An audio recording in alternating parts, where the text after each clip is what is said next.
Buenas noches. El día de hoy vamos a hablar acerca del síndrome de Guillain-Barré.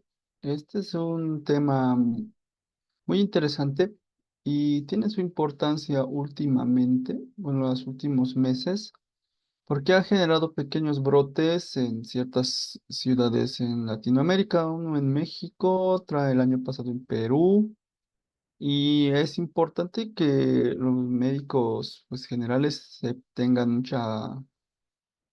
muchas nociones acerca de esta enfermedad y para los postulantes, desde luego, ¿no? Que es un tema para su examen y que también parece ser un poco breve la descripción que pone en el texto.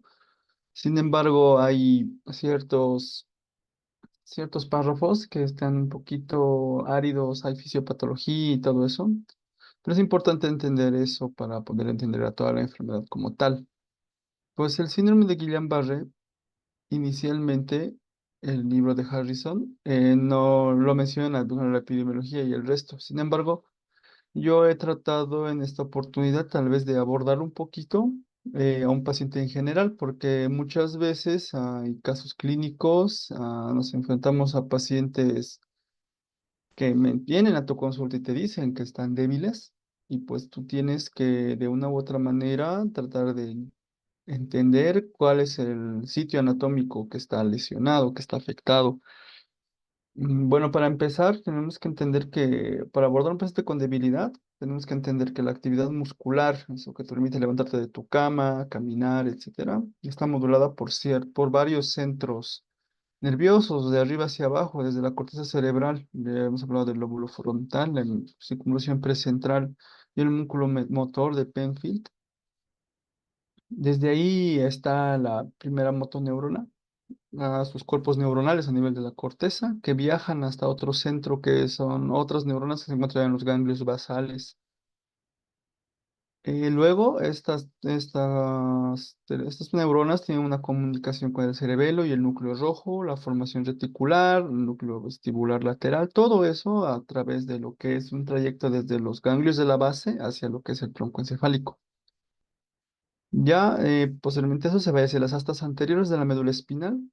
Todo ese trayecto de la primera motoneurona pasa por todos esos niveles, hacen interconexiones con ciertos núcleos, ¿no? Núcleo rojo, cerebelo, formación reticular, núcleo vestibular lateral.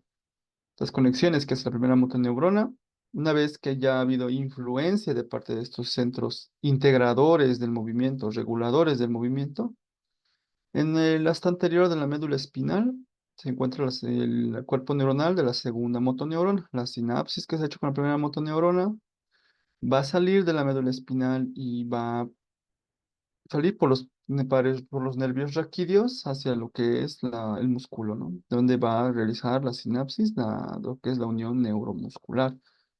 Entonces hay que entender mucho esto, ¿no? Que cuando alguien tiene debilidad, ha perdido la fuerza, pues hay que interpretarlo como que alguno de estos centros está afectándose. El más clásico que ya vieron el día de ayer, por el que hemos discutido acerca del stroke, con los pacientes tienen hemiparesia por un infarto en la corteza cerebral, ¿vale? O un infarto en los ganglios de la base, en el cerebelo, en el núcleo rojo, formación reticular, núcleo vestibular lateral, etcétera. O inclusive, ¿no? Hablándose de infartos a nivel espinal, puede ocurrir eso, pero pues no son las únicas entidades, hay muchas otras cosas más. Respecto al abordaje del paciente con debilidad, ya hemos visto en el esquema que se conoce como neurona motora superior, ¿no? Esa neurona que tiene el cuerpo neuronal que inicia en la corteza y desciende la prolongación, el axón llega hasta lo que es la médula espinal y la médula espinal ya desde ahí la segunda motoneurona.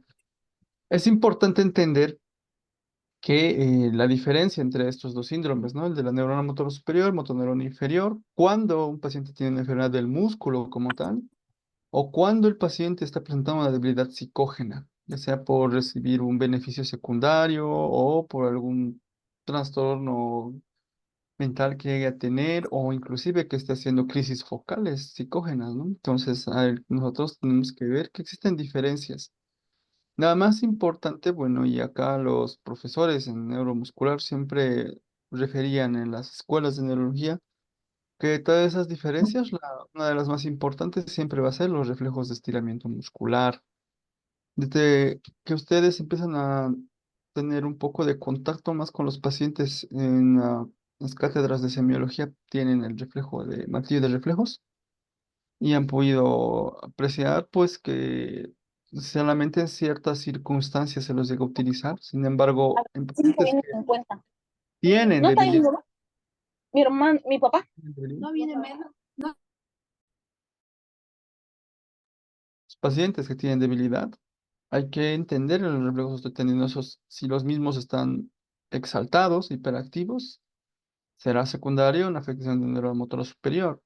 Cuando los mismos están ausentes o disminuidos o muy sutiles, se podría hablar de una lesión del neurona motora inferior.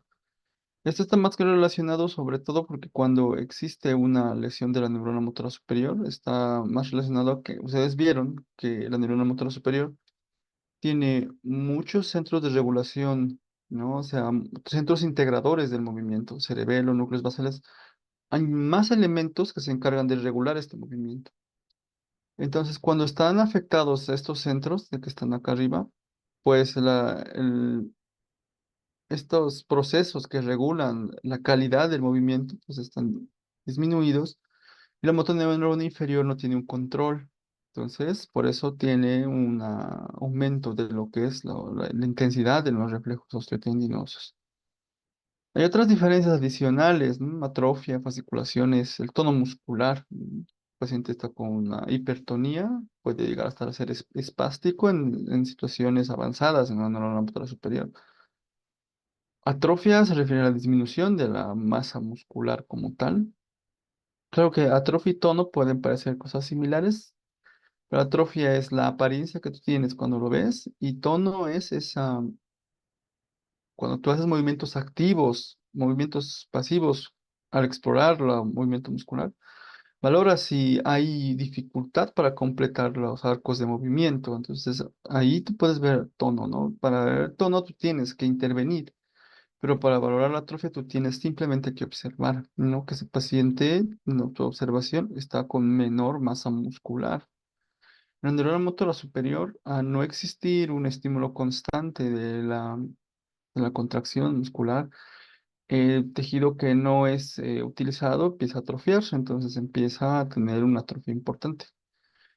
Bueno, en el caso del lateral superior se nota muy poco, ¿no? Porque es casi ninguna atrofia. En la cosa de la neurona motora inferior, porque es la que tiene más relación con el músculo, pero la segunda motoneurona es la que está en interacción a partir de lo que es la unión neuromuscular. Esta sí es la que yo mencionaba, ¿no? Al no existir un estímulo constante de los usos musculares, puede hacer que el paciente llegue a tener una atrofia.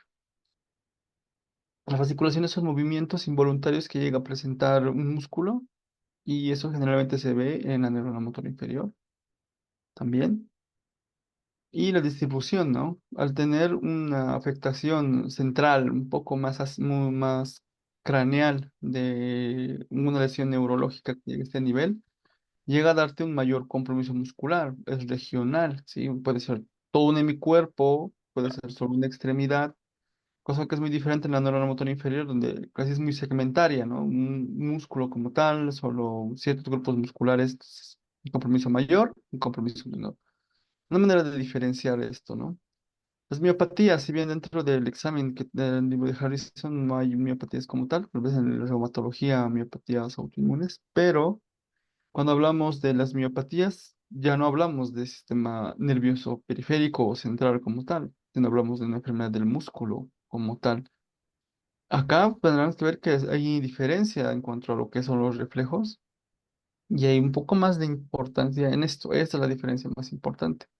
La debilidad siempre es proximal. Los pacientes miópatas tienen debilidad de cinturas, cintura escapular, cintura pélvica. Eso se manifiesta en que el paciente no puede subir y bajar escalones por la debilidad de las caderas, de la cintura pélvica. Cuando hay debilidad de la cintura escapular, el paciente no puede levantar cosas más arriba del cuello. No puede abrir despensas, no puede abrir casilleros, no puede colocar cosas más arriba de su altura y tampoco puede levantar cosas pesadas. Entonces, esas son maneras en las cuales podemos nosotros diferenciar entre el neurona motor superior, inferior y la miopatía. El paciente psicógeno, pues, va a tener atrofias, no va a tener fasciculaciones, no va a tener alteración de los reflejos van a estar normales. Y pues a partir de eso vamos nosotros a entender que este paciente probablemente está teniendo algo más. Probablemente está teniendo mucho dolor, dolor muscular, que lo interpreta como debilidad. Respecto a la motoneurona superior, bueno, aquí sería lo mismo que estaba en la tabla, ¿no? Debilidad a predominio distal. Si el paciente tiene más debilidad en las manos y en el pie. La espasticidad ocurre en etapas avanzadas y la afectación corticobulbar unilateral, en el caso de que haya un infarto que se emplea en un solo hemisferio, la debilidad va a estar en la parte inferior en la cara de la cara y la lengua. Y cuando hay una afectación bilateral, la debilidad va a ser perdón, la división facial puede ser bilateral y los síntomas, y puede existir también síntomas vulvares o de la habilidad emocional. Cuando hablamos de eso, nos referimos a que existe una afectación unilateral, sabes, probablemente en la corteza, y ya cuando hablamos de afectación córtico-vulvar bilateral, a veces cuando las vías ya están un poco más próximas, más vecinas entre sí, ya hablando de lesiones del tronco encefálico. Por otro lado, la debilidad de de la motoneurona inferior, pues se relaciona más a todo a qué nivel puede estar esta afectación. Puede haber una afectación a nivel de los núcleos motores del tronco encefálico, porque tiene que entender que los pares craneales forman parte del sistema nervioso periférico, o en el asta anterior de la médula espinal, como hemos mencionado acá, o en todo el trayecto de los nervios. Esta enfermedad, la enfermedad de Guillain-Barré, es un proceso autoinmune que encuentra como algo patógeno, o sea, es un mimetismo molecular, se confunde y empieza a atacar la mielina y empieza a atacar ciertas estructuras de lo que son los nodos de Ranvier. Entonces eso será neurona motora superior o neurona motora inferior. Por lo que acabo de explicar, pues este síndrome de Guillain-Barré forma parte de todo lo que es el grupo de la motoneurona inferior. Y estos pacientes pueden tener debilidad por un descenso en el número de fibras musculares que pueden estimularse. Esto puede ser por afectaciones igual a autoinmunes a nivel del músculo, como la miopatía inflamatoria, algunos casos de miastenia gravis, algunas variantes de la miastenia gravis, o una disminución de la actividad nerviosa, que va a representarse como una disminución de los estímulos de los usos musculares que se encuentran en el interior de las fibras musculares, están alternadas con las fibras musculares que se encargan de regular el tono constante. Al no existir esa estimulación nerviosa hacia los usos musculares, pues el paciente ya no tiene un tono constante, por tanto es hipotónico, tiene los músculos gelatinosos. Y al no existir esa respuesta a partir de los usos musculares, que son aquellos elementos que se encargan de percibir el estímulo del estímulo, de intención del reflejo osteotendinoso, cuando tú golpeas con el martillo al tendón, los usos musculares se estimulan y mandan el estímulo hacia el asta anterior para que haya una respuesta aferente, ¿no? En el caso de un reflejo osteotendinoso. Y al no existir una actividad nerviosa periférica, pues los pacientes están hiporreflécticos o arreflécticos. ¿Cómo se aborda al paciente con debilidad? El paciente con debilidad tú tienes que ver qué tan distribuida está esta debilidad. Si la debilidad está de la mitad de un cuerpo, está solo en lo que son los miembros pélvicos, paraparética, los cuatro miembros, cuadriparética, solo un lado, mano izquierda, miembro superior izquierdo, miembro inferior derecho, o sea, monoparético. Si la debilidad es exclusivamente distal, en los pacientes los que tienen debilidad solo en las manos y en los pies, proximal, la debilidad de caderas o restringida, ¿no? Una sola área, ¿no? Solamente la muñeca derecha, o inclusive algunos que tienen debilidad en parches, ¿no? En la muñeca derecha, en el tobillo izquierdo, en el hombro derecho, etcétera. Son cosas y situaciones muy poco comunes. Cuando hablamos que tu debilidad es hemiparética, pues no tienes que irte más allá y tienes que entender que probablemente el paciente ha tenido un infarto cerebrovascular y pues ya le pides un estudio de imagen. Cuando hablamos de un paciente que tiene una debilidad solamente de miembros pélvicos, pues tendremos que encontrar signos de motoneurona superior versus signos de motoneurona inferior. Si hay una afectación de motoneurona superior, pues buscar signos cerebrales, ¿no? En este caso, buscar mayor otro tipo de compromiso, compromiso del lenguaje, compromiso sensitivo, negligencia, percepción de campos visuales, etcétera. Cuando hablamos de signos de motoneurón inferior, pues allá tuvieron encontrados también otros signos que hemos mencionado en la tabla anterior, ¿no? Hipotonía, hiporreflexia. Y en esos casos, el estudio no será un estudio de imagen. En el caso de que tú encuentres que este paciente está con un síndrome de motoneurón inferior, le pedirás un estudio de neuroconducción nerviosa, estudios de fisiología, en las cuales a partir de electrodos puedes determinar la actividad de un nervio periférico o la actividad de un músculo como tal, colocándole una aguja, inyectando, puedes colocar una aguja dentro de un músculo. Esos son los estudios de fisiología, ¿no? Que son vistos en los pacientes que tienen los signos de motoneurona inferior. El paciente es cuadriparético, tenemos que ver si el paciente está despierto, ¿no? Si estuviera despierto el paciente, entonces ahí buscamos si existe, porque nos va a colaborar la fuerza muscular, si tiene signos de motoneurona superior, Babinski, signos de motoneurona inferior, hipotonía, hiporreflexia. Y otra vez nos vamos, en caso de que sea motoneurona superior, a estudios del sistema nervioso central. En el caso que sea motoneurona inferior, a estudios de electrofisiología.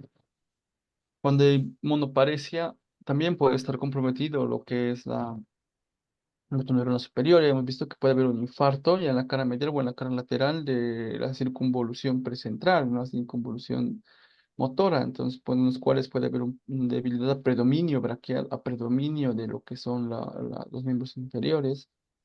Entonces, habría que ver en ese caso, ¿no? Si este paciente tendrá ese patrón para pedirle un estudio de imagen o si tendrá signos de motoneurón inferior para poder nosotros abordar a este paciente ya desde otro punto de vista, ¿no? El estudio de neuroconducción nos va a permitir a nosotros entender y ubicar a qué altura está la afectación, en el cuerno anterior, estará en el nervio como tal, estará en la unión neuromuscular, estará en los músculos como tal. Entonces, de esa manera se puede abordar esto, que es el abordaje de la debilidad nos permite escoger nuestro primer estudio, el cual nos va a llevar a la localización de nuestra enfermedad.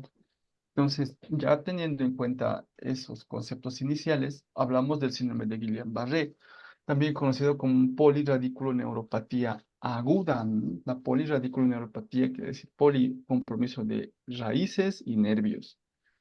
Cuando hablamos de poli, pues no puede estar afectado solo no puede haber una mononeuropatía. La poli ha afectado por lo menos dos elementos, ¿no? En lo general, y casi siempre las cuatro extremidades.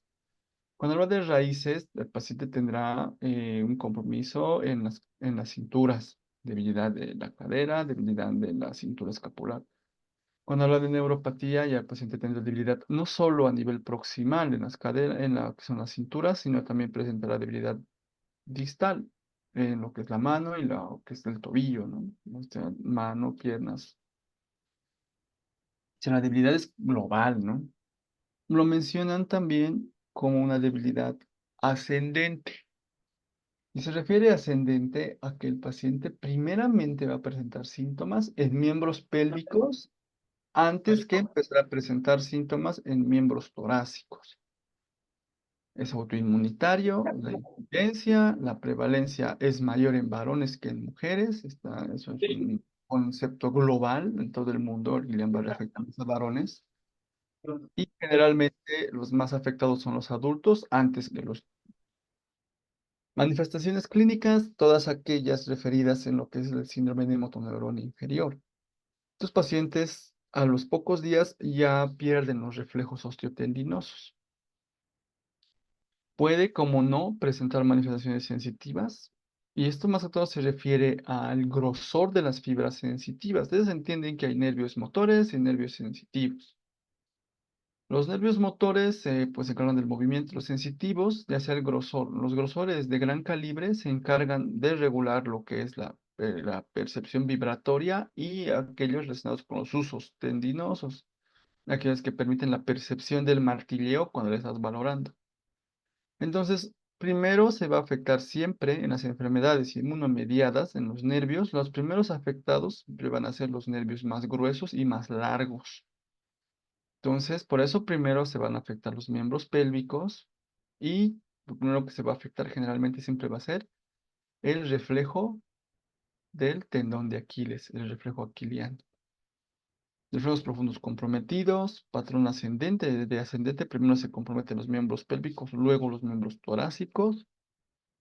50%, la mitad de los pacientes con Guillain-Barré van a presentar parálisis facial. Pero que recuerden, los pares craneales también forman parte del sistema nervioso periférico. La misma configuración que tiene un nervio motor, nervio sensitivo, nervio mediano, nervio cubital, los que ustedes conocen.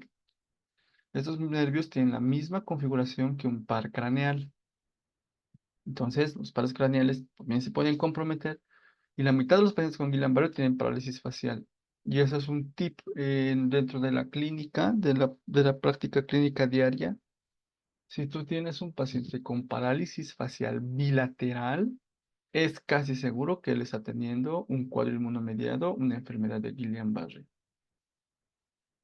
Otros signos clínicos. Algunos pacientes también tienen compromiso a nivel de otros pares craneales. Ya habíamos hablado de lo que es los pares bajos. El hipogloso controlando los músculos de la lengua. El nervio glosofaringio controlando los músculos de la faringe y la laringe que permiten la correcta deglución,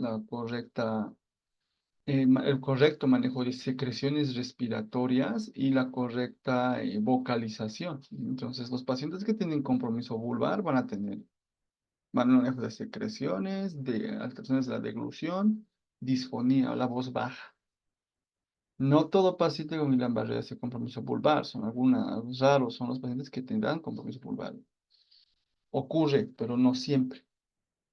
La mitad de los pacientes van a quejarse de dolor de espalda, dolor del cuello, y recuerden que el dolor lumbar, dolor de espalda es una, es un motivo de consulta diario y muy frecuente, que puede ser un Guillain-Barré, pero no todo dolor de espalda es Guillain-Barré. ¿Cuándo puede ocurrir esto? Cuando el paciente es un paciente nuevo, recién le empezó a doler la espalda. Es varón y él nunca antes tuvo dolores de espalda, recientemente está teniendo el dolor y tiene una evolución de 1 semana a 3 semanas por lo menos.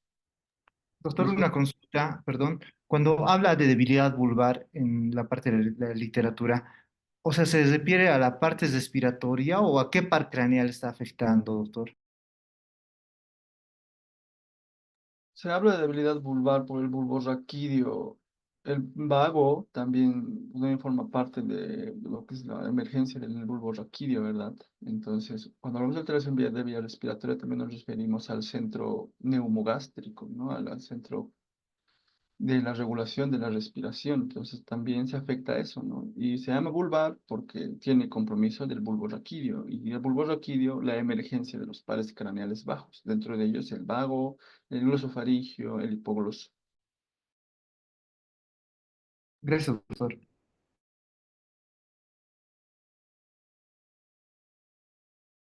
Bien, continuamos. Entonces, 30% requiere asistencia ventilatoria, justamente no solo por esta parte del compromiso del nervio vago, sino porque entiendan que se están afectando los músculos, ¿no? Y se están afectando los músculos, también los músculos respiratorios, ¿no? Los músculos accesorios de la respiración, estos intercostales, estos músculos del diafragma, entonces ellos también llegan a tener este compromiso. Después de las 4 semanas, la patología no progresa más. Ese es un tip muy importante, ¿no? El paciente con Guillain-Barré no puede estar con Guillain-Barré desde el año pasado. Eso ya no es Guillain-Barré, es otra enfermedad. Entonces, este es un cuadro que ha ocurrido en un mes. ¿Sí? Ha ocurrido de un mes para atrás. Puede ser de 2 a 4 semanas. No quiere decir que este paciente, por más que el texto te diga que es agudo, en realidad es subagudo. Este paciente entre los 7 a los 21 días va a empezar a tener todos esos síntomas de los que estamos hablando. Hay otros datos como que el paciente que tenga fiebre o compromiso de los esfínteres, estos pacientes, estas son banderas rojas del diagnóstico de Guillain-Barré. O sea, quiere decir que este paciente es muy posible que no tenga Guillain-Barré. Si tiene fiebre, es probablemente que estos síntomas, esta polirradiculoneuropatía, sea causada por algún agente infeccioso. Si el paciente tiene disfunción vesical, probablemente este paciente está teniendo una enfermedad de la médula espinal. Entonces, estos dos signos nos llevan a nosotros a estudiar más o revisar otra vez a nuestro paciente y entender que este paciente no tiene Guillain-Barré. Esto en vista de dar un tratamiento correcto. Ahora, ya habíamos mencionado ya dentro de nuestro algoritmo que los pacientes que llegan a tener datos de motoneurona inferior tienen que ser sometidos a un estudio de fisiología. Y el estudio de fisiología adecuado es pues el estudio de velocidad de conducción nerviosa, que consiste en esto que está en este gráfico. Se le pone electrodos al paciente en lugares o en sitios donde está el trayecto de un nervio. En este caso, en estos gráficos, se puede evidenciar más que todo que se está poniendo un trayectos a nivel de lo que es el nervio mediano o músculos que estén, como en este caso la eminencia tenar, que están a cargo de la inervación del nervio mediano. Entonces, estos electrodos permiten ver cómo funciona un nervio y aquí en la pantalla es lo que se evidencia claramente. Esto es un potencial de acción nervioso motor. Se ve una onda, ¿no? Una onda, en este caso, bueno, por negativa, lo mencionan, manejan la terminología inversa, ¿no? Los fisiólogos. Entonces, esta onda que tiene podemos decir una cúspide, para no hablar de positivo ni negativo, una cúspide, tiene esta apariencia.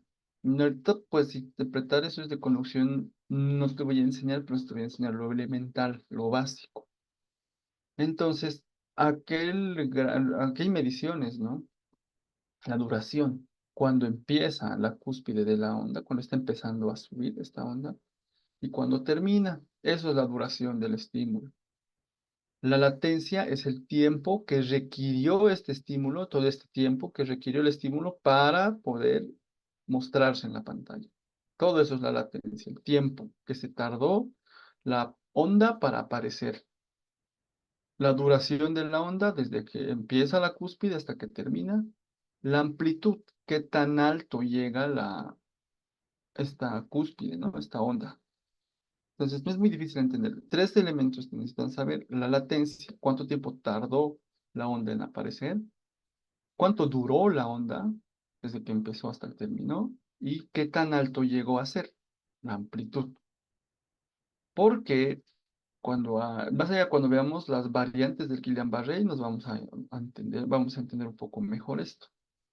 ¿De qué depende la amplitud? La amplitud depende del número de axones capaces de producir una estimulación nerviosa. El número de axones capaz de poder completar una excitación nerviosa, hábiles, que estén sanos, un número de axones sanos, mientras más axones sanos haya, más alto va a ser esta onda.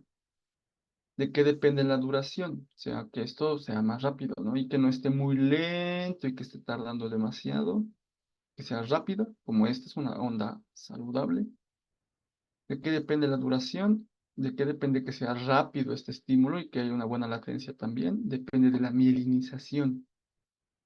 Si el paciente tiene buena mielina, pues este estímulo será rápido y no tardará mucho. Las latencias estarán adecuadas y la duración será muy pronta, será rápida. Entonces, la amplitud depende de los axones sanos y la duración y la latencia depende de la mielina, ¿no? De qué tan rápido es ese estímulo. Es por eso, y vamos a continuar, pues ahora solo una pausa para porque solo vamos a desarrollar un poquito más adelante. Cuando hablamos del dolor que manifiestan los pacientes, porque el paciente con Guillain-Barré tiene dolor, esos pacientes mencionan dolor muscular. Es un dolor muy parecido al que ocurre después de hacer mucho ejercicio. Por ejemplo, alguien va y hace una maratón de 5 o 10 kilómetros. Al día siguiente, si es que no es una persona acostumbrada a realizar ejercicio, es un deportista, al día siguiente va a tener no solamente fatiga, o sea, debilidad, los músculos pesados, también va a sentir un poco de dolor. Que alguien esté en los últimos 5 días presentando un dolor similar sin haber realizado ejercicio, es un dato muy claro de Guillain-Barré, ¿vale? Y generalmente lo que menciona el texto es pues darle AINES a estos pacientes que suelen responder bien a este tipo de dolor muscular. Que no es un dolor neuropático, ¿no? Porque el dolor neuropático se manifiesta de otra manera. El dolor neuropático se explica. El paciente a veces le cuesta un poquito describir qué tipo de dolor presenta. El dolor neuropático puede ser hormigueos, puede ser un dolor por cambios de temperatura, que siente mucho frío, mucho calor, que eso, percepción agresiva le genera dolor. El dolor neuropático se manejará con otro tipo de moduladores del dolor, como la pregabalina o la gabapentina. Hay dos tipos de dolor que puede presentar entonces el paciente con Guillain-Barré. Generalmente el dolor que presentan es el dolor mixto, presenta tanto dolor muscular como neuropático a la vez. Ahora, también puede comprometer el sistema nervioso autónomo.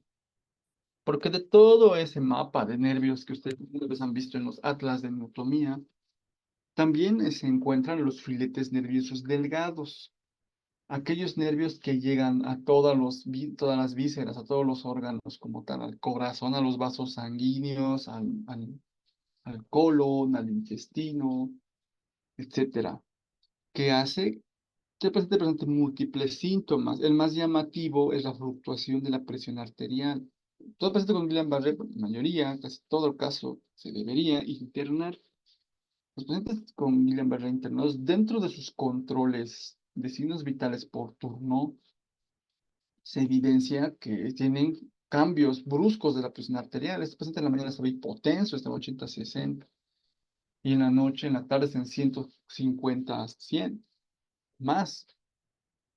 Revisas el historial, este paciente no es hipertenso, no es un paciente que tenga tendencia a hacer hipotensión. Entonces, esas son fluctuaciones de la presión arterial. También son pacientes con hipotensión postural. Son las veces que te refieren que se van en el costado, se levantaron para entrar al baño y empezaron y casi se desmayan. Entonces, esa es la hipertensión cuando tú, por los cambios posturales, presentas disminución de la presión arterial. Entonces, tú sientes este dato, este hallazgo, te va a llamar la atención y te va a llevar a decir que el paciente probablemente esté teniendo una disautonomía. Otro ejemplo clásico igual son las arritmias cardíacas. No está fallando ese sistema cardiolector, ese sistema nervioso periférico encargado de lo que es el control regular de los latidos cardíacos. Está enfermo y por tanto el paciente va presentar arritmia cardíaca. Actualmente, la principal causa de muerte del síndrome de Guillain-Barré es el secundario a estos trastornos. A que hagan crisis hipertensivas, que hagan hipotensiones reflejas, que hagan arritmias cardíacas de difícil control. Los pacientes con Guillain-Barré actualmente en el mundo fallecen por por la enfermedad del sistema nervioso autónomo, por las disautonomías que llegan a presentar. Porque no únicamente presentan esos pacientes pues esos síntomas, tienen que entender que el sistema nervioso autónomo está relacionado con la mayoría de las funciones del organismo. Estos pacientes van a tener igual compromiso respiratorio, bradipnea, taquipnea, exceso de salivación, compromiso vesical, etcétera, etcétera. Entonces, recuerden entonces que los pacientes no solamente se enferman por estando débiles con Guillain-Barré, sino también pueden hacer disautonomías y presentar diferentes tipos de síntomas, y eso no debe a nosotros parecernos algo extraño. Respecto a lo que es los fenotipos, son los fenotipos de Guillain-Barré, tipos de Guillain-Barré, porque todo esto es Guillain-Barré y estos son los tipos de Guillain-Barré, los más frecuentes. Uno es el AIDP, esta que está relacionada es polineuropatía, está en inglés, ¿no? Polineuropatía desmielinizante inflamatoria aguda. Acute Immune Desmielinizant Polyneuropathy, así lo mencionan. Y esto está sacado tal cual del libro de Harris. Entonces, el AIDP o polineuropatía desmielinizante, la palabra clave aquí es desmielinizante, es la variante más frecuente. Es la que ocurre generalmente en países occidentales. Y el anticuerpo relacionado es el GM1. El anticuerpo es GM1 en casi 50% de las veces. Es desmielinizante, recuerden eso, porque los otros, como pueden ver, son axónicos. Es decir, que la enfermedad autoinmune ataca la mielina. Aquí dice, ¿no? Ataque inicial superficial de las células de Schwann, lesión de la mielina, y por afectación, por activación de macrófagos, que los macrófagos se están encargando de generar fagocitosis de la mielina. Entonces, que el paciente tenga afectación de la mielina, por un lado, es algo favorable, porque no va a tener secuelas mayores. Por otro lado, el otro lado de la moneda, la variante AMAN-SAN, neuropatía axónica motor aguda, tendrá compromiso a predominio motor. Esta es la variante que más se evidencia en China y en México por los estudios epidemiológicos. Y al ser el estudio más alto en Latinoamérica, de seguro los pacientes en Latinoamérica como tal tienen mayor predisposición a hacer la variante AMAN. Esto está relacionado más que todo a la variación que tiene los diferentes microorganismos, como el Campylobacter jejuni, en diferentes países y la predisposición genética que tienen las diferentes personas en diferentes regiones. El anticuerpo acá es el GD1, ¿sí? El GM1 era para la IDP y el GD1 para la MAN.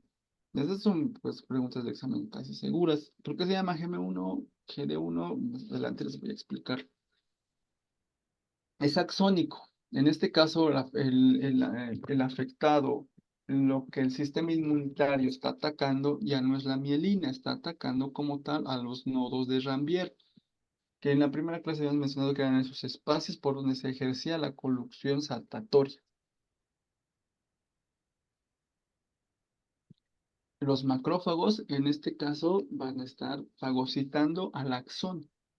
El axón ya es una estructura más desarrollada, es una estructura más importante.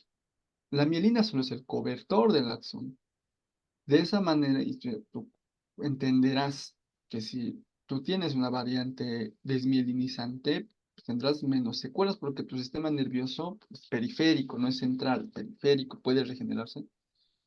El sistema nervioso periférico, en el caso del AIDP, va a tener un compromiso menor, va a tener menos secuelas.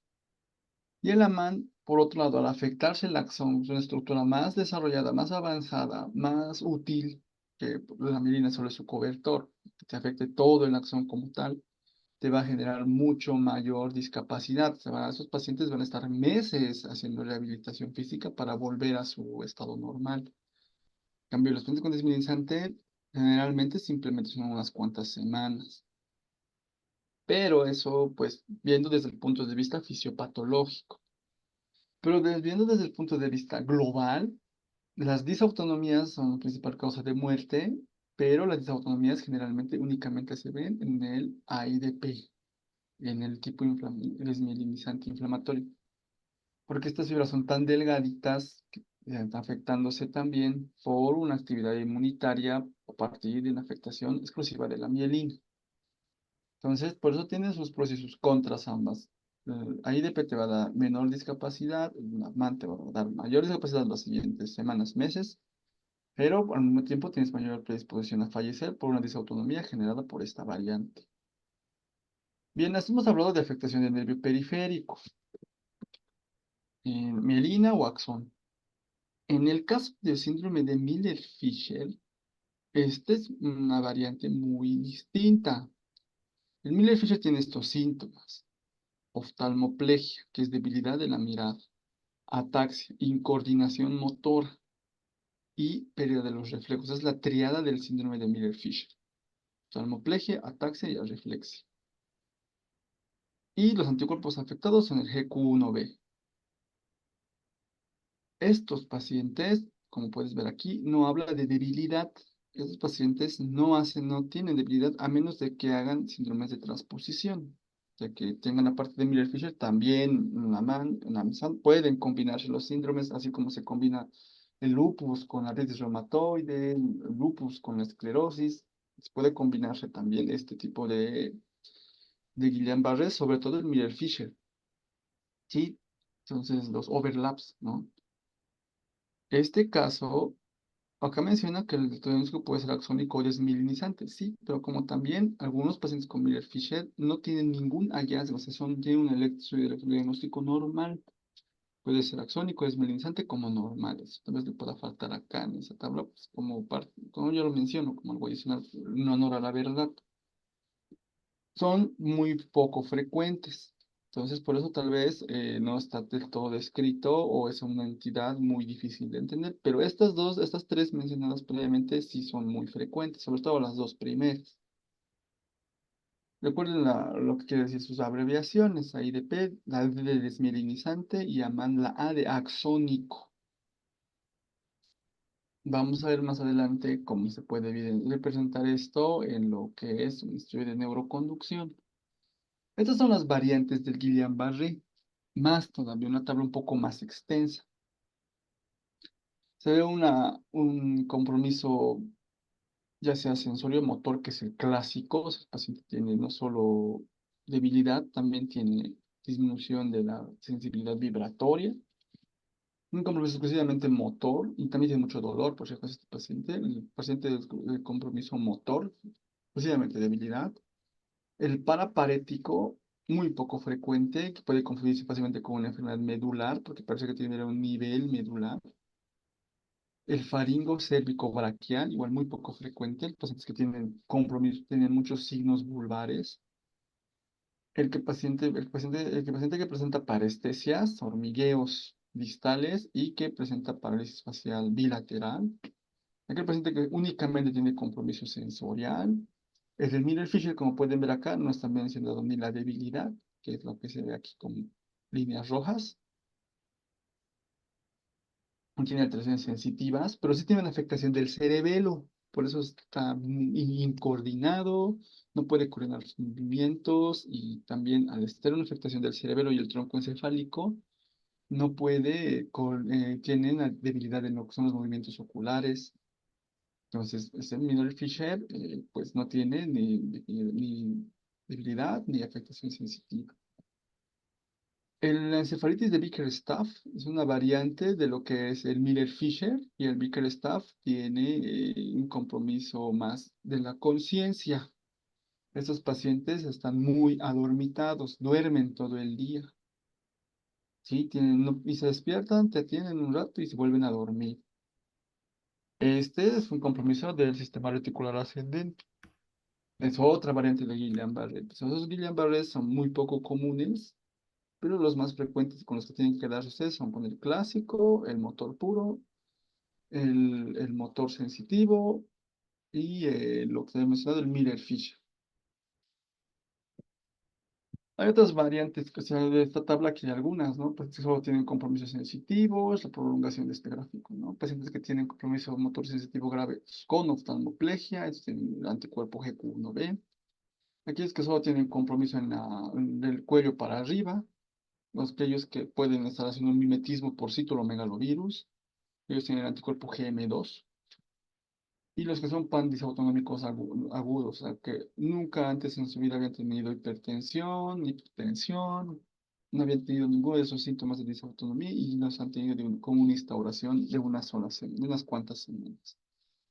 En global, a nivel global, el Guillain-Barré ocurre por lo siguiente. Esa es la teoría del mimetismo, ¿no? 70% de los problemas por un agente infeccioso agudo. Estas son las entidades más importantes y más relacionadas con el Guillain-Barré. Generalmente una gastroenteritis aguda secundaria a Campylobacter jejuni, contaminación de carne de pollo, generalmente se ve eso. En Estados Unidos, en Europa y en Australia hay brotes anuales, una vez al año o dos veces al año, por algún mal manejo o mal control de lo que es la limpieza en los distribuidores de carne, pues puede llegar a ocurrir esto.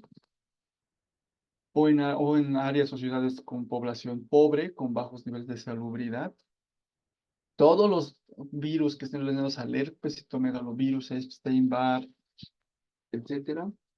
El micoplasma neumonías que han requerido hospitalización, un antecedente importante. Virus Zika, recientemente descrito. El antecedente que tengas alguna de estas infecciones te da la predisposición a tener Guillain-Barré. ¿Por qué? Porque estas bacterias y todos estos virus y bacterias, en su componente bioquímico, si nosotros analizamos a estas entidades desde sus componentes, sus capas, sus antígenos, vamos a encontrar que tienen estructuras muy similares a estructuras encontradas en los nervios, por características bioquímicas. También se ha visto este fenómeno en algunas vacunas contra la gripe porcina, gripe estacional, en pacientes con enfermedad de Hodgkin, pacientes seropositivos de VIH y algunos con lupus eritematoso sistémico. Esto es la inmunopatogenia. Recuerden que existen, en el caso del sistema inmune, voy a saltarme acá, voy a volver después acá. El sistema inmune como tal tiene dos tipos de sistemas, el sistema inmunitario adaptativo y el innato. El innato, a partir del cual que tú naces, tus barreras físicas, las barreras químicas, el ácido, los ojos, la flora bacteriana. La respuesta es innata, la respuesta no es específica, es general. Estas células atacan como tal a todo aquel que encuentren como malo o sea presentado por su célula presentadora de antígenos, células dendríticas, ellos van a manejar un mismo mecanismo inmunológico. Van a atacar a todo como tal a partir de lo que es el neutrófilo, macrófagos y las natural killer.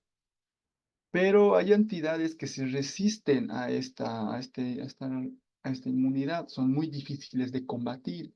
Para eso tenemos a nuestro sistema inmunitario adaptativo. Todos estos activan el sistema inmunitario adaptativo porque son entidades en constante evolución. Tienen cepas diferentes, evolucionan, por tanto, un sistema innato no va a ser suficiente. El adaptativo constantemente forma células inmunomediadas, en este caso los linfocitos T y los linfocitos B.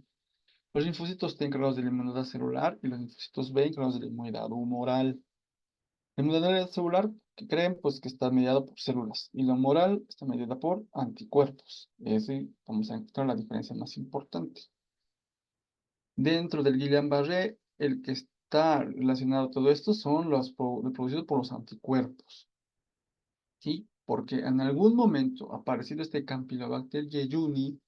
El sistema inmunitario ha aprendido a enfrentar al Campylobacter jejuni, ha vencido al Campylobacter jejuni y ha entendido que un elemento del exterior, de los componentes exteriores, las cápsulas de lo que es en este caso el Campylobacter jejuni, está compuesto por elementos parecidos a los gangliósidos que también se encuentran en los nervios. Pasaron unas semanas y este sistema inmunitario cree que está volviendo a ser atacado por el Campylobacter jejuni y empieza a liberar anticuerpos, empieza a activar el complemento y esto hace que el sistema inmunitario piense que está atacando a Campylobacter, a citomegalovirus, Zika, etcétera, a los herpes, está atacando a estas entidades, piensa el sistema inmunitario que está atacando eso, pero en realidad está atacando a los nervios. Por tanto, hemos mencionado que en este caso no solo la combinación de mecanismos celulares, es una combinación. He dicho que el más importante era la inmunidad humoral, pero también trabaja la inmunidad celular, porque estos elementos que son las células dendríticas presentan a los linfocitos T, por un lado, y hacen que estos vayan a ejercer y llamen también a los macrófagos para poder hacer la fagocitación, ya sea de mielina o ya sea de axones. Por otro lado, la inmunidad humoral, a partir de la interleucina, las inmunoglobulinas, a partir de la interleucina 2 y la interleucina 6, va a activar las vías del complemento. Aquí está lo que estaba explicando en el gráfico anterior. Mimetismo molecular, desviación de la actividad inmunitaria hacia el tejido nervioso por semejanza molecular con gangliosidos. ¿Qué es un gangliósido? Es un lípido del tipo glucoesfingolípido. ¿Sí? Es un glucolípido, si bien entenderlo ahí, con un componente adicional. Estos tienen residuos de ácido ciálico, ¿sí? Que se parecen bastante a elementos que se encuentran en la pared de bacterias o en las cápsulas de ciertos virus. Estos suelen encontrarse en los nódulos de Rambier o en los nódulos de Rambier y por eso llegan a generar esta afectación. Aquí tenemos esta reacción cruzada, mimética, ¿sí? Entonces, esto es lo que normalmente ocurre, ¿no? Aquí este es el agente infeccioso, la célula presentadora de antígeno, presenta la célula T activa unas células que se encargan de eliminar este elemento y este elemento es eliminado, ya tendría que eliminar esta bacteria, pero pasan semanas, ya se ha vencido a esta agente infeccioso, pero sigue estando esta inmunidad muy despierta, muy activa, muy alerta. Y como que le parece muy sospechoso el tejido nervioso y al darse cuenta que se parece mucho a su anterior enemigo, lo empieza a atacar. Y es así como que empezamos a tener mayor afectación en los axones. Aquí hemos hablado que pues, luego también se activa la inmunidad humoral, esa que está mediada por los linfocitos B y los anticuerpos, tanto la inmunidad humoral como la inmunidad celular, mediada por los linfocitos T, van a activar en lo que es el complemento. La activación del complemento es vital porque nosotros tratamos al Guillain-Barré inhibiendo la activación del complemento. Eso con la inmunoglobulina humana. Los antigangliósidos. El hecho hace un momento, y por eso la G, gangliósido, ¿no? ¿Por qué es M? Porque solo tiene, aquí lo vamos a mencionar en los gráficos, el GM1 únicamente tiene un acetilneuramínico. 1, GM de mono, solo tiene un N-acetilneuramínico, una neuroamina, solo tiene una neuroamina, un grupo amino. El GD tiene dos de V, tiene dos grupos neuroaminos, por eso es GD. Gangliósido con una sola amina, un grupo neuroamínico. El GD, gangliósido con dos grupos neuroamínicos. T, gangliósido con tres grupos neuroamínicos. Y Q con cuatro grupos neuroamínicos. De eso depende, ¿no? La molécula es más desarrollada en el GQ1B. Recuerden que todos los Miller-Fishers, la mayoría de los casi todos los Miller-Fishers tienen como antígeno el GQ1B. Más fácil de recordar. Es más complejo que explicado, ¿no? Si no, el Fisher sin debilidad, con debilidad de pares craneales, con ataxia, eh, un compromiso del despertar, la encefalitis del tallo encefálico de Bickel-Stahl. Y por otro lado, las variantes clásicas de la debilidad y la pérdida de la sensibilidad con las moléculas más simples, ¿no? GM1, GD1, GM1, GD1. Y recordar que la más frecuente en países occidentales, la AIDP, no se ha descubierto hasta ahora cuál es su anticuerpo, o sea, qué componente de la mielina te genera esta respuesta inmunitaria. Todo lo que he explicado aquí atrás está más relacionado a las variantes Aman y Amsan y el Miller-Fisher. De aquí es que tienen los gangliósidos, pues. Pero en el caso de la IDP, pues en el caso de la IDP no tiene todavía no se ha descubierto aún cuál anticuerpo es el que está mediado. Y recuerden que se trata de anticuerpos IgG, aquellos que tienen esa memoria inmunitaria. Por eso que ese antecedente que ha tenido una infección digestiva por Campylobacter jejuni ha ocurrido hace semanas, no ocurrió ayer, no ocurrió anteayer, ocurrió hace semanas y los cuerpos con memoria son aquellos que empiezan a detectar estos hallazgos, estos componentes en el axón, los gangliósidos en el axón, que se parecen mucho a la cápsula de ciertos virus, a la cápsula de ciertas bacterias y virus. En la fisiopatología continúa mencionando las variantes que se tienen, ¿no? La forma desmielinizante, la forma axónica. O sea, cómo es el mecanismo por el cual existe la lesión neurológica. En forma desmielinizante ha quedado claro el sistema inmunitario afectando componentes de la mielina. Las conexiones axónicas están intactas. Cuando hay degeneración axonal secundaria, ocurre porque ha ocurrido primeramente la desmielinización. Para que un nervio vuelva a regenerarse, si uno se acuerda de algunos de los conceptos de patología en la universidad, para que un nervio vuelva a regenerarse, se vuelva a remielinizar, tiene que hacerlo desde cero. Por eso, el proceso por el cual un nervio vuelve a mielinizarse es eliminar toda la mielina y parte del axón para volver a formar este nervio desde cero. Eso se conoce como la degeneración valeriana. Eso se conoce como degeneración axonal secundaria. Si no hubiera sido por esta afectación mielinizante, no se hubiera tenido que reiniciar la mielinización y perder algunas fibras axónicas. Estos son los pacientes con AIDP que llegan a tener algo más de discapacidad. No todo AIDP se libre de la discapacidad. Algunos que los que se ha tardado mucho en dar el tratamiento, llegan a una degeneración axónica secundaria. Ahora, la degeneración axónica primaria no está relacionado tanto a lo que es este mecanismo del que había mencionado, ¿no? La degeneración valeriana. La degeneración axónica primaria está relacionada más que todo porque algo está atacando al axón. Algo está atacando al axón y generalmente es esto, ¿no? Las defensas, los anticuerpos, las células T, los macrófagos están atacando a los gangliósitos, que son componentes de el nodo de Rambier. Ese nodo de Rambier, pues, al final, al afectarse, empieza a dañarse los axones.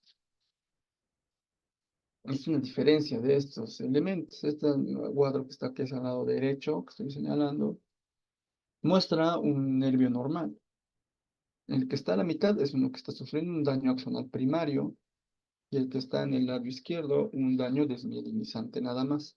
Aquí vemos como los anticuerpos están afectando solo lo que está aquí señalado en puntos con una línea punteada, solamente la desmielinización. Por tanto, esto no aparenta ser una afectación muy grande, muy global, que es muy diferente a cuando se habla de una enfermedad axonal, en la que pueden ver ustedes, el axón está pintado de rojo. La mielina está normal aquí, la mielina que está pintada de celeste está normal, porque no es lo que se está afectando. La patogenia es diferente. Aquí el axón se está infectando y este nervio se está desconectando. Acá todavía se mantiene la conexión lenta, pero permanente. Acá no, cuando hay una afección axonal, se desconecta a esta neurona del músculo y recuerden que mientras menos axones haya, la onda de impulso nervioso va a ser menos amplia. Eso es lo que más adelante vamos a ver. En cambio, acá simplemente la afectación de la cobertura de la mielina va a hacer que esta transmisión nerviosa sea lenta. En cambio, acá va a hacer que la transmisión tenga una amplitud muy baja, porque no llega la estimulación nerviosa hasta el músculo. Aquí podemos ver los que están afectándose. Por ejemplo, acá, esto habla de una serie de pasos, ¿no? Cuando la mielina nada más está siendo afectada, el antígeno lo identifica, lo ataca, a unión con el anticuerpo en ese caso son el anticuerpo con el antígeno por mimetismo, que es el gangliósido, se activa el complemento MAC, complemento, ocurre la adhesión nerviosa, la finalidad del complejo de ataque a la membrana hace que haya un daño celular importante y al mismo tiempo una llegada de los macrófagos, que los macrófagos llegan a generar la eliminación por completa de la mielina. Entonces este axón está indemne, ¿ven? Toda la axón está limpio. Lo que está afectándose son sus coberturas. Bien, por otro lado, aquí se ve lo que es la afectación como tal del axón. Aquí teníamos al axón libre, sin afectación, solo la mielina está enferma. Aquí vemos que el axón se está afectando. Esto porque esto luego lo habíamos visto en aquella oportunidad. Esos son los nodos de Rambier, los espacios por los cuales salta el impulso de transmisión nerviosa. Entonces, haciendo una revisión un poquito más a detalle de estas estructuras. Al lado del nodo de Rambier está esa región conocida como paranodo y al lado del paranodo el yuxtaparanodo. Estas tienen proteínas específicas. Las KB, que son los canales de potasio, los CASPR, que en este caso son algunos elementos mucho más relacionados a contactina, la proteína relacionada a la contactina. Son elementos que se encargan de la estructura de un normal, de un nodo de Rambier. Algunos elementos como el esqueleto y aquí el NAP, perdón, el NAP, que son los canales de sodio, KB, o canales de potasio de voltaje, por eso es B, canal de sodio de voltaje, NAP, y el citoesqueleto como tal. Al estar afectándose a los canales de sodio, como pueden ver, este es un nervio sano, pero cuando están viendo las actividades autoinmunitarias, los anticuerpos están afectando aquellas proteínas, los gangliósidos como tal, están siendo atacados por el complejo de ataque a la membrana, el complemento. Este axón se desprende y al estar desprendido ya no puede trabajar normalmente, ya no hay conducción saltatoria. Entonces, esta enfermedad que se le da al axón va a generar al paciente a la larga mayor discapacidad. Bien, esa es la parte de la fisiopatología. Exámenes complementarios. Las veces un Guillain-Barré se hace punción lumbar. Esto está mencionado en los libros, que sí se los hace porque, sobre todo, y cuando hay escenarios en los cuales el paciente tenga síntomas muy variados. ¿Qué se espera encontrar en el líquido cefalorraquídeo? Aumento de las proteínas, proteinorraquia. Generalmente este hallazgo se encuentra después de la primera semana de los síntomas, de que se han instaurado los síntomas, porque hemos mencionado que estos síntomas no son bruscos, no son agudos como un infarto. Estos síntomas van instaurándose poco a poco a través de días. No hay pleocitosis, vale decir, no hay presencia de células en el líquido cefalorraquídeo. A veces hay pleocitosis aislada leve, y cuando hay células sanguíneas, porque este es un tejido inerte, no debería tener células blancas, no debería, porque no hay un proceso inmunitario como tal en el sistema nervioso. En caso de que sí haya, hay que sospechar de que el paciente pueda llegar a tener HIV, leucemia, linfoma o mielitis viral. Son otro tipo de enfermedades que pueden imitar un Guillain-Barré. En los estudios de conducción, están acá. Ya habíamos hablado de esta onda, ¿no? De esta onda. En la primera imagen, la que está arriba, es un estudio, un potencial normal. Bien, dice aquí normal. La imagen que se encuentra al medio, a la mitad, está hablando más que todo de un estudio desmielinizante, de un patrón desmielinizante. Hay una disminución de la velocidad. Les había mencionado que mientras más velocidad hay, la latencia va a ser más rápida y el impulso va a ser más rápido. Acá está lento, ¿no? Está tardando mucho en aparecer y también la duración de la onda, ¿no? Y en aparecer el siguiente también está tardando mucho. Se está dispersando la onda, ¿no? No es una onda uniforme. Es una onda con muchas cúspides porque este es un estímulo muy lento. Esto se verá pues en la variante desmielinizante. Por otro lado, acá tengo otro patrón. Este es el normal, desmielinizante, y este es el axonal. Acá se puede ver que este impulso nervioso es muy chato, es muy plano. No tiene esa cúspide normal, porque no hay el número de axones aptos para poder completar la estimulación nerviosa. De tener una menor cantidad de axones, te hace tener una onda muy bajita. Incluso es tan baja a veces que no se presenta. Entonces, esto es un compromiso axonal. Cuando se habla Doctor, de la... también, doctor, la onda F también aprovechando la imagen, porque he visto que menciona esa parte que Sí, nos trata de decir. la onda F es la persistencia de un reflejo osteotendinoso. En resumen, o sea, que el estímulo ingrese y salga. Cuando el paciente no tiene onda F es porque no tiene la percepción del estímulo con el martillo. Por eso acá vemos en el primer gráfico que la onda F se la puede ver. Pero cuando el estímulo es muy lento o el estímulo es muy débil porque no hay axones, no va a evidenciarse la onda F. Entonces ahí está la imagen de la onda F. La onda F es presencia, refiere la normalidad y la persistencia del reflejo osteotendinoso. Cuando no hay onda F, pues el paciente no está teniendo esa conexión entre el sistema motor y sensitivo normal. Esa interconexión motora sensitiva se evidencia en el reflejo osteotendinoso. Tú haces el estímulo sensitivo a través del uso tendinoso muscular, golpeando el tendón. El cuerpo percibe este estímulo, viaja a la médula y la médula responde con una respuesta motora. Al no existir esta interconexión, porque la velocidad de conexión es muy lenta o no es posible, la onda F no se evidencia. Y eso es importante entenderlo y pues acá lo explicamos y lo mencionamos una vez más. La pérdida de la onda F o el retraso de la onda F, porque ves la onda F está aquí, pero puede estar más atrasada todavía, nos habla de un compromiso en el sistema nervioso periférico. Bien, entonces continuamos. Bueno, la velocidad de conducción, generalmente en los primeros días la velocidad va a estar normal o cambios muy leves o nulos, como aquí prácticamente se está viendo, ¿sí? Como casi no se ve nada de cambios, ¿sí? Algo normal probablemente y solamente la onda F retrasada un poco, 38 milisegundos, que normalmente es de 30. Luego de unas semanas, que es lo primero que se empieza a ver, que las latencias están prolongadas. Aquí la latencia era normal, pero aquí la latencia está tardando mucho. Y le está empezando a reducir la amplitud de los potenciales, ¿no? Están reduciéndose un poco. Lo siguiente que va a venir es que la velocidad de la conducción está trazándose demasiado acá. Acá eran los 3 segundos, aquí es a los 6 más o menos, sigue trazándose. Hay bloqueos de la conducción.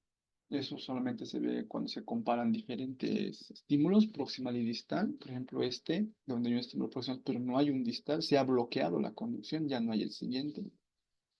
Dispersión temporal, porque esta onda está tardando mucho y como debería ser una onda uniforme, y ya no es uniforme, ha perdido su morfología normal, eso lo conocen los fisiólogos como dispersión temporal. Y el hallazgo más frecuente, el típico, la disminución de la amplitud en los potenciales motores, los potenciales sensitivos, en los casos de lo que es la variante AMSAN o AMAN. La velocidad de conducción nerviosa puede estar normal, sí, cuando el compromiso es exclusivamente axonal, porque la mielina, como han visto en los gráficos muy eh, descriptivos, por si acaso, mencionaban que en este caso la mielina está normal. Si bien el axón no está transmitiendo de manera adecuada al músculo, estos impulsos que se están haciendo manualmente con un equipo viajan normalmente.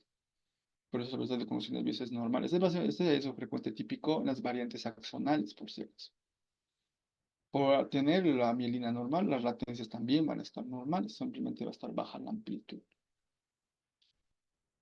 El diagnóstico, lo vuelvo a repetir, desde el principio lo hemos mencionado, con explorando la motoneurona inferior, una parálisis de evolución rápida de unos días, no súbita, dije de unos días, de una semana, 10 días, no tienen reflejos, no refieren fiebre, porque si tuvieran fiebre tendrían otro tipo de diagnósticos, como aquellas infecciosas.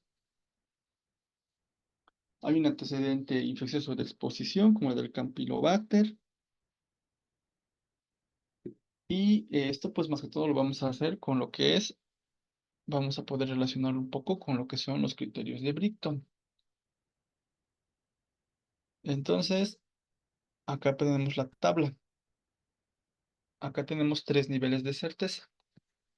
Cuando tienes el nivel de certeza 1, estás muy y súper y muy casi seguro de que el paciente está teniendo Guillain-Barré. Nivel de certeza 2, había algo de dudas, y nivel de certeza 3, muchas más dudas. ¿En qué se representa todo esto? El nivel de certeza 3, tú únicamente tienes lo que es sintomatología. Por historia clínica haces tu diagnóstico de Guillain-Barré. Entonces, tu diagnóstico de Guillain-Barré es nivel 3. Todavía no tienes estudios que apoyen tu diagnóstico. Cuando hablamos de nivel certeza 2, hablamos de que tienes la clínica clara, debilidad, disminución de reflejos, el tiempo que ha tardado la enfermedad de 12 horas a 28 días, menos de un mes, hemos dicho, ¿no? Y también tienes o los hallazgos clásicos en la punción lumbar o estudios fisiológicos que te dicen que es desmielinizante o axonal. Uno de los dos. Entonces tu nivel de certeza será 2. Tu nivel de certeza será 1 cuando tienes todo. Neuroconducción, líquido cefalorraquídeo y clínica. Para que eso sea más fácil, les he puesto un gráfico acá. El nivel de certeza 3 es aquel en el cual simplemente tienes la clínica, ¿no? Pérdida de reflejos, debilidad lentamente instaurada. Nivel 2 cuando tienes o electrodiagnóstico o punción lumbar. Y nivel 1 cuando tienes los tres, tienes todo. Y tienes todas las pruebas, tanto en fisiología como la punción lumbar, la clínica, tu diagnóstico es de nivel 1. Esos son los que tienes de Bright. Y esto pues lo vamos a practicar más adelante en un caso clínico. Respecto a los diagnósticos diferenciales, pueden simular enfermedades de la médula, pueden simular enfermedades como la difteria, que pues actualmente esto ya no sirve tanto por la vacunación. La enfermedad de Lyme, los pacientes, que esto ocurre más que todo en los países del norte, como Estados Unidos, donde hay afectación o picadura de garrapatas, que les da una parálisis. El diagnóstico diferencial más importante es con la enfermedad de Lyme, por si acaso. Pacientes que tengan el componente genético de porfirias, pacientes que demuestren mucho dolor abdominal, tengan psicosis, neuropatías vasculíticas que generen infartos de vasos sanguíneos, los nervios, poliomielitis, porque igual se habla de una enfermedad medular. Otros diagnósticos diferenciales que menciona el libro: citomegalovirus, enfermedades del virus del Nilo, enfermedades miopatías, trastornos de la unidad neuromuscular como la miastenia gravis, la que se ve en el gráfico de acá.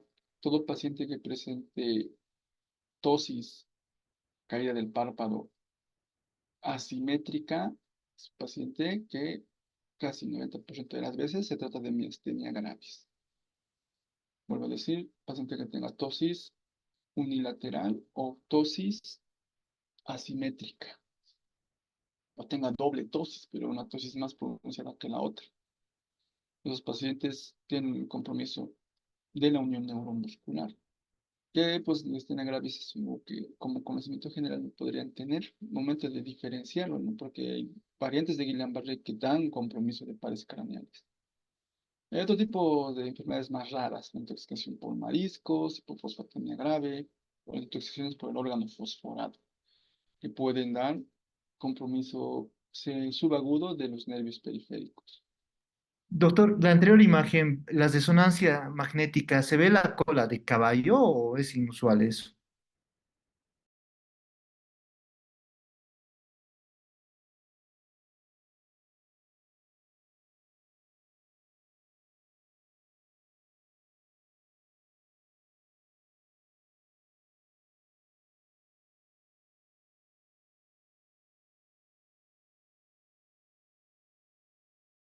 Perdón, he tenido problemas de audio. Ahora sí, me estaba hablando de la resonancia magnética. ¿Me lo puedes repetir la pregunta?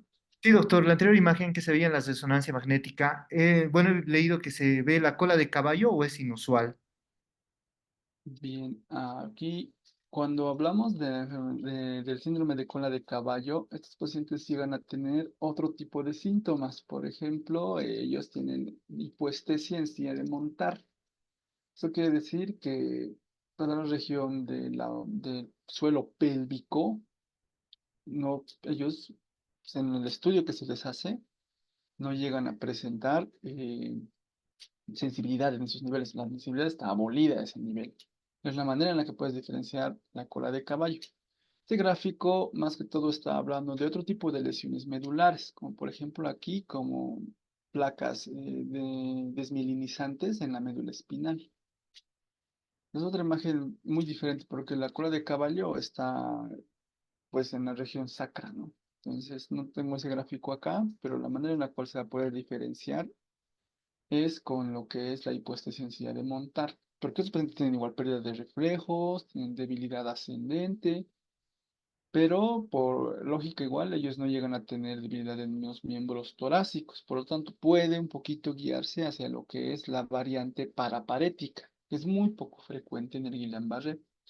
Pero para estar seguros, pues en estos casos también se les hace estudios de conducción nerviosa o se les hace pues punción lumbar para poder encontrar los hallazgos que ya mencioné del Guillain-Barré. Está bien, doctor, gracias. Bien, el tratamiento tiene que hacerse lo más pronto posible. El diagnóstico debe ser preciso y rápido. Algunas escuelas de neurología mencionan el término en el cual ellos lo manejan esto como una ley. Que si te llegó un paciente con Guillain-Barré durante la guardia, durante, para tu entrega de guardia, este paciente ya debería estar recibiendo inmunoglobulina. Es lo que se maneja, ¿no? Es algo que con los años neurólogos especializados en esta área van a tratar de compartir esa información. Porque yo he hablado de una fisiopatología, ¿no? Y cuando hablaba de la fisiopatología les mencionaba que primero empieza con que el sistema inmune empieza a mandar anticuerpos. Esto evoluciona con los días, el paciente empieza a generar más respuesta del complemento, empieza a llamar a más células T, macrófagos. Entonces, este proceso inmunopatogénico hay que detenerlo lo más rápido posible. Evitar que se forme el complejo de ataque a la membrana con el complemento, porque eso va a generar mucho mayor daño neurológico. Entonces, el dar un tratamiento con inmunoglobulina lo más pronto posible, muy importante. Recuerden que después de los 14 días de iniciar el tratamiento, ya no es útil colocar la inmunoglobulina porque ya pasó toda la historia que hemos contado. El paciente sigue débil porque ya es consecuencia de todo lo que ya pasó. Se recomienda que si el paciente ya está estabilizado, no se va a requerir tratamiento. O sea, si el paciente ya camina, pues no necesitas darle inmunoglobulina. Estas son normas que generalmente se manejan en los seguros, porque básicamente la inmunoglobulina sí es un medicamento es caro y de poca accesibilidad muchas veces. Entonces sí genera un impacto importante en los seguros. Las opciones, pues que tienen la misma eficacia, porque estudian las recomendaciones clase A, inmunoglobulina y la plasmaféresis, son medicamentos que han mostrado la misma efectividad.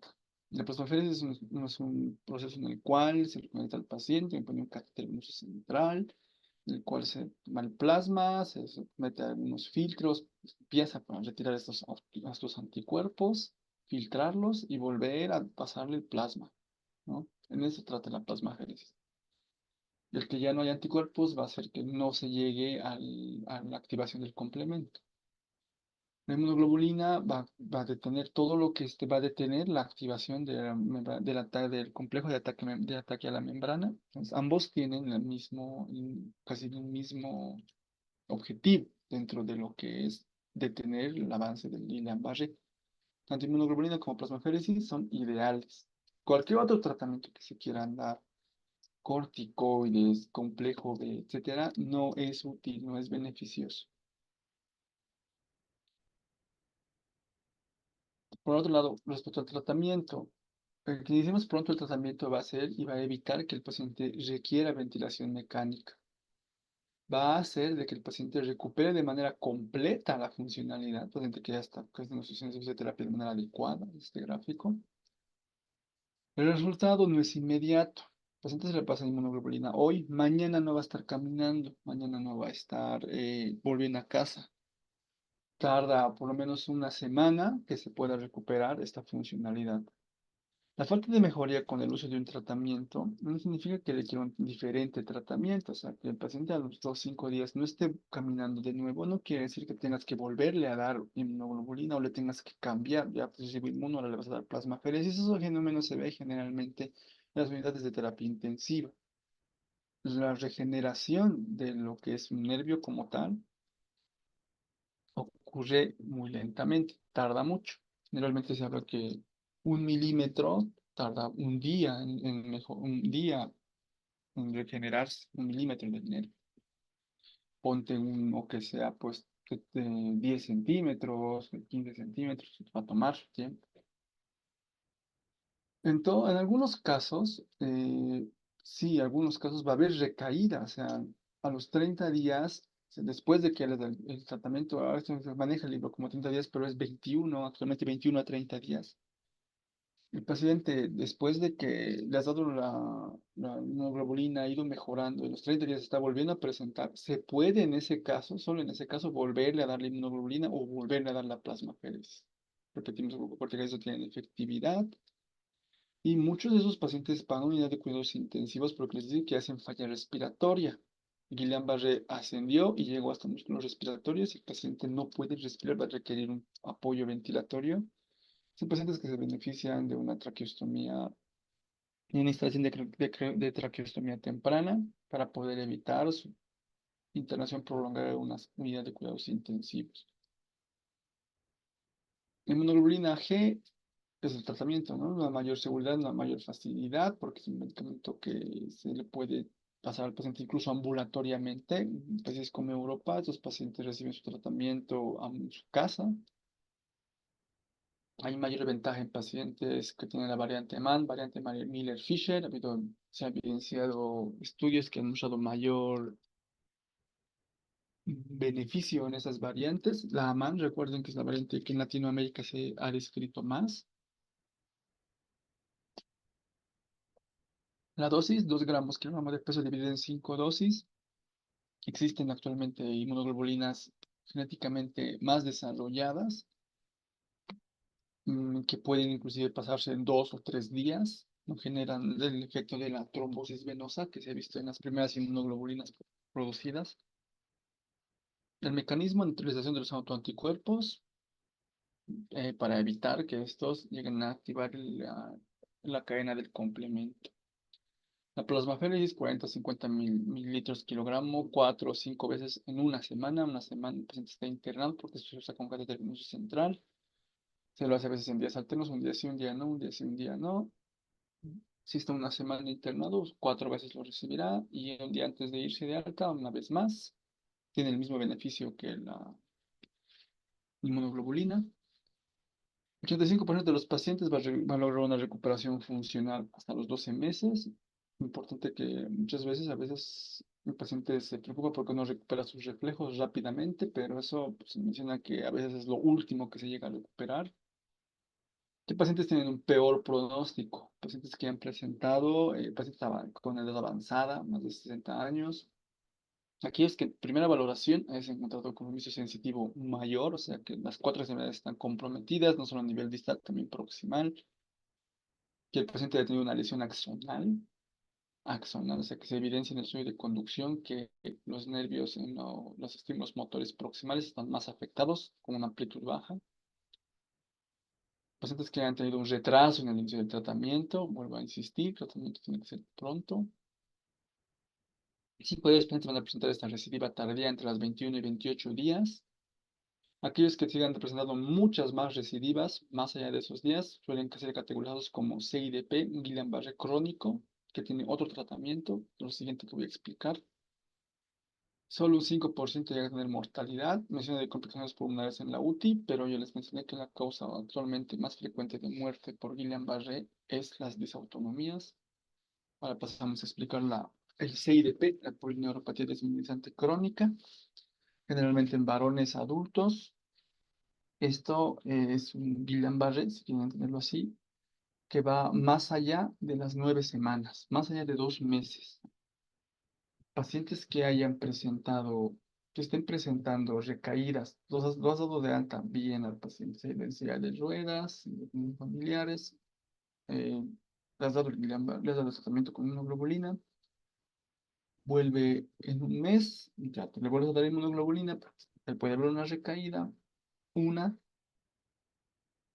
bueno, a las 2 semanas vuelve otra vez en camilla, porque no puede ni sentarse, entonces son pacientes que constantemente están teniendo una actividad inmunitaria, están teniendo muchos brotes de actividad inmunitaria.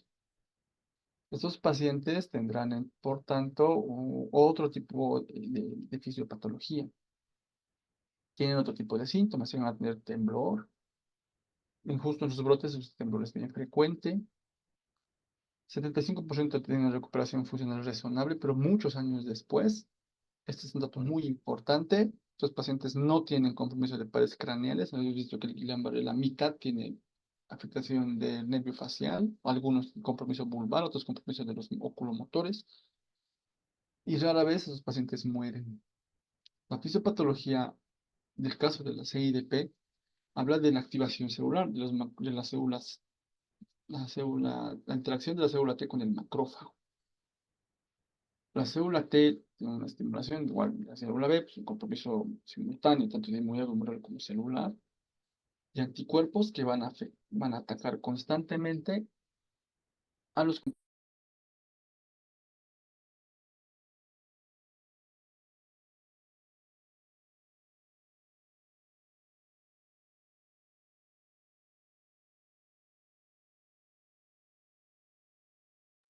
Continuamos. Habíamos hablado entonces que la activación del complemento en estos casos va a generar una afectación, en este caso, tanto de la mielina es la más afectada en estos casos, que nos va a mostrar un patrón en el caso de los estudios de neuroconducción, donde hay un compromiso a predominio de la mielinización.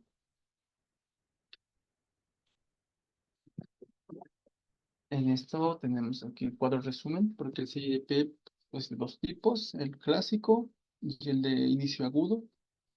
El CIDP, el normal, tiene sus anticuerpos, en este caso el NF155 y el CNTT1, que son elementos muy relacionados a la mielinización. La proteína P0, P2 de la mielina o la PMP22 también pueden estar comprometidos. Ya hablamos de proteínas de la mielina, que en el AIDP, en la variante desmielinizante del Guillain-Barré, no se conocía el anticuerpo. En el caso del CIDP agudo, ellos suelen tener un sitio de unión en el sitio de unión neural, que eran de esas estructuras donde había mencionado que se pega el axón. A ese nivel tiene lo que es la actividad inmunitaria, el CIDP agudo.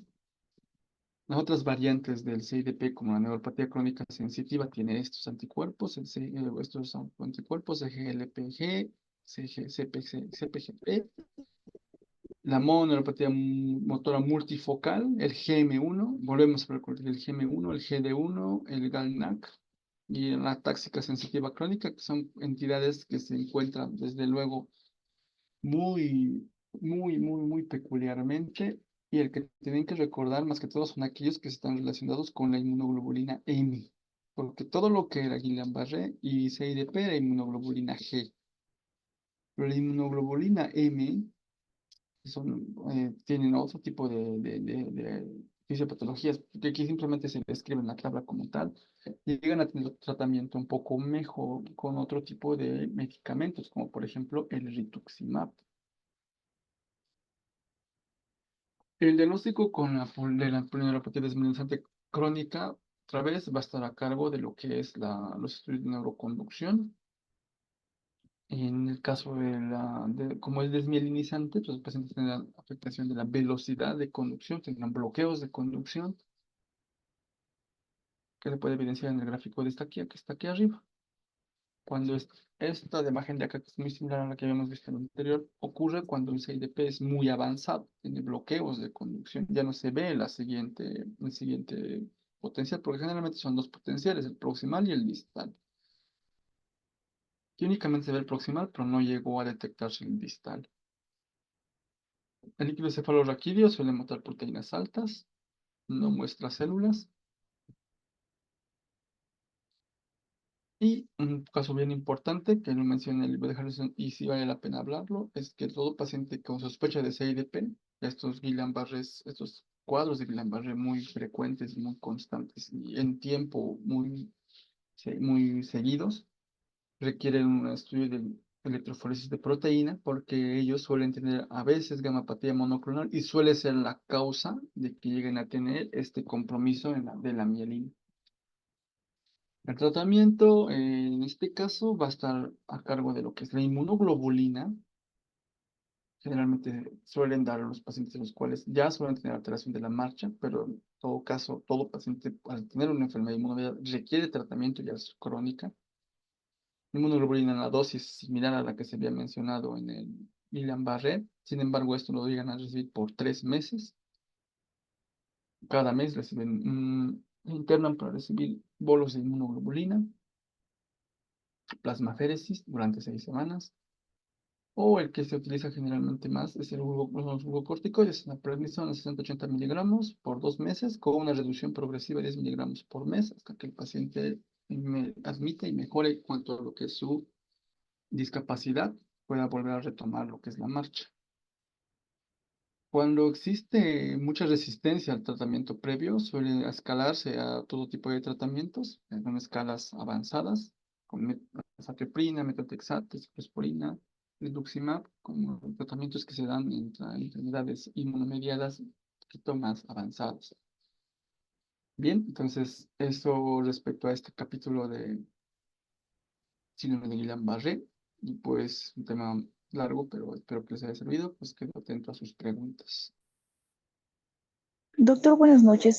Una pregunta puntual. Doctor, en el caso de las recidivas en aquel paciente o en aquellos pacientes después de un año, ¿qué tan frecuente es, doctor? ¿O entraría en esta clasificación de las CIDPs? Es una buena pregunta. Bueno, pues estoy entendiendo de la siguiente manera. Es un paciente que ha presentado una poliradiculoneuropatía subaguda, fue de alta y al año volvió a presentar una recidiva. ¿Es así? Exacto, doctor. Muy bien. En ese caso, no se ve tanto así como un CIDP. Puede que estos pacientes tengan este término conocido como recaída del Guillain-Barré. Lo que hay que ver es la evolución en tiempo los siguientes 3 meses. Cuando se habla más de 6 meses, ya es un tiempo muy amplio. Hay que tener en cuenta que dentro de la fisiopatología del CIDP, la CIDP no puede estar durmiente por tantos meses. Es una actividad inmunitaria completa, que a veces nuestras mismas defensas o nuestros mismos sistemas de remilinización combaten esta actividad inmunológica.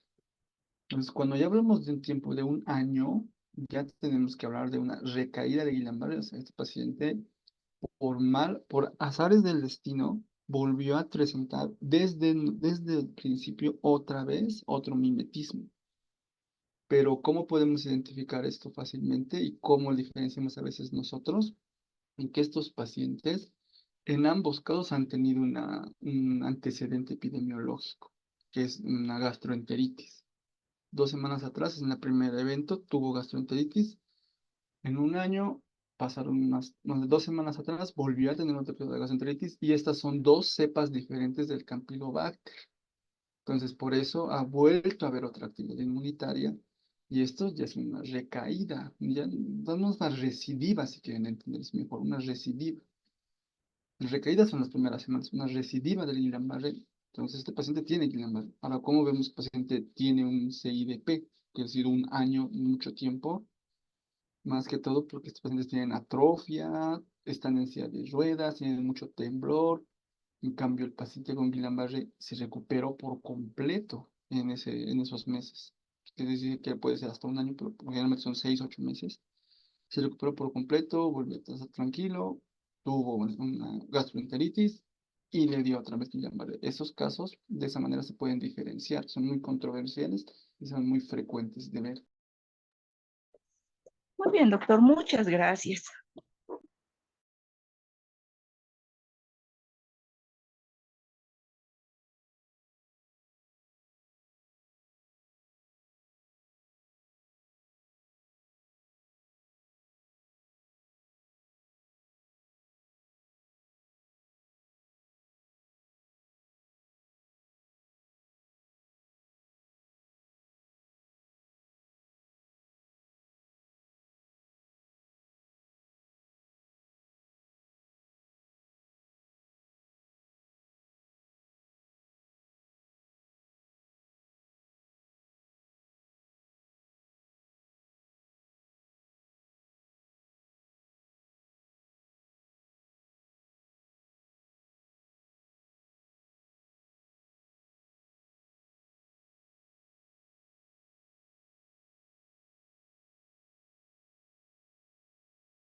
Bien, había dos preguntas que había visto en el chat.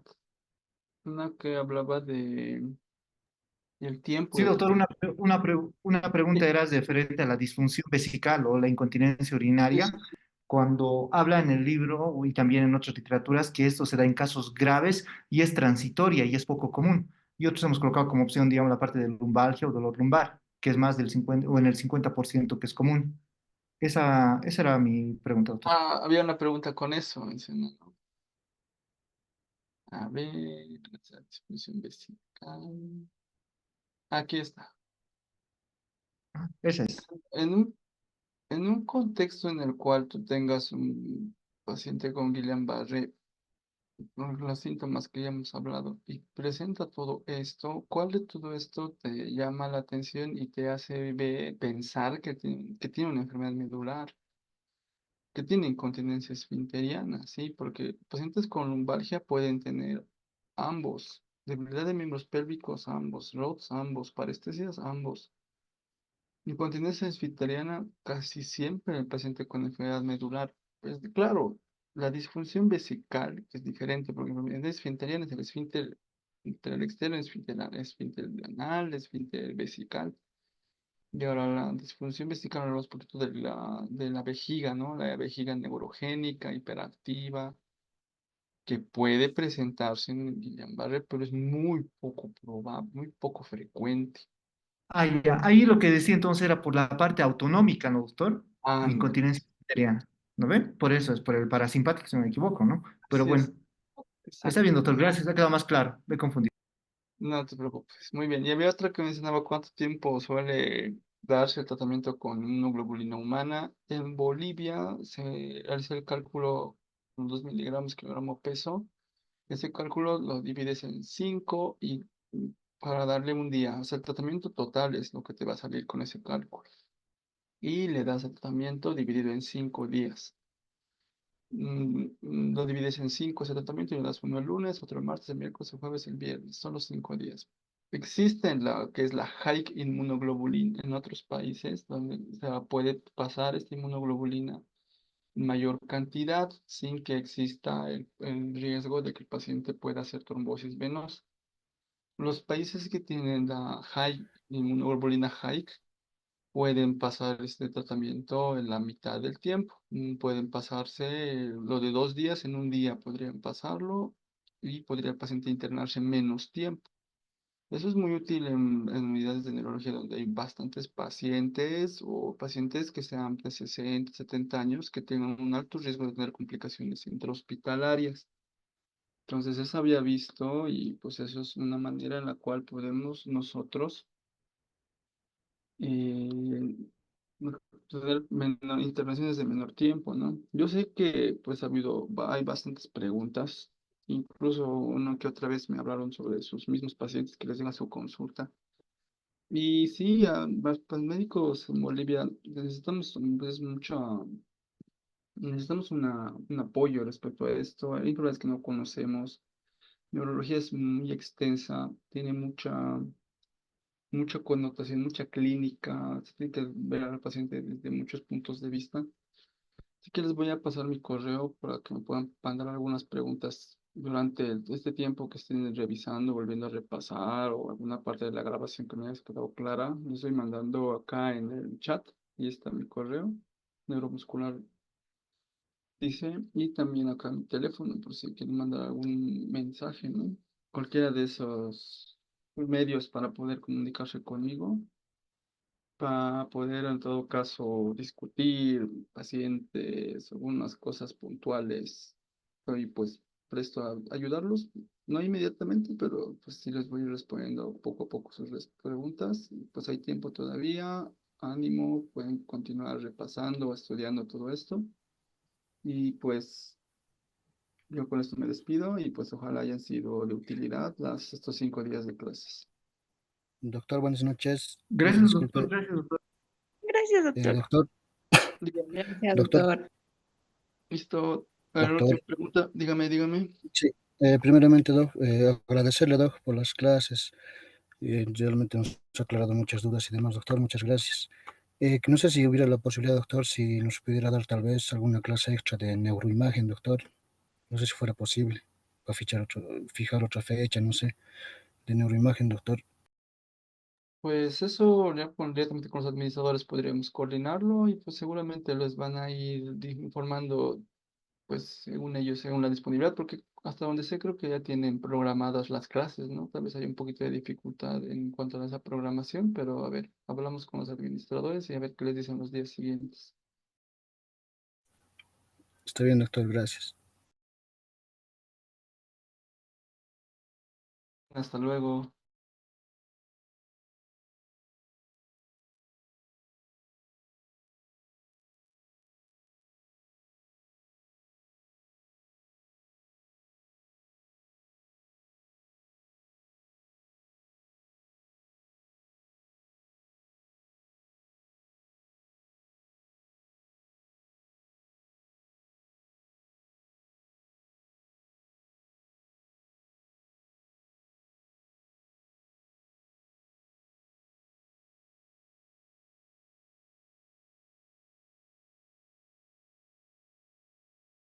Chicos, ¿ya todos tienen grupo de estudio?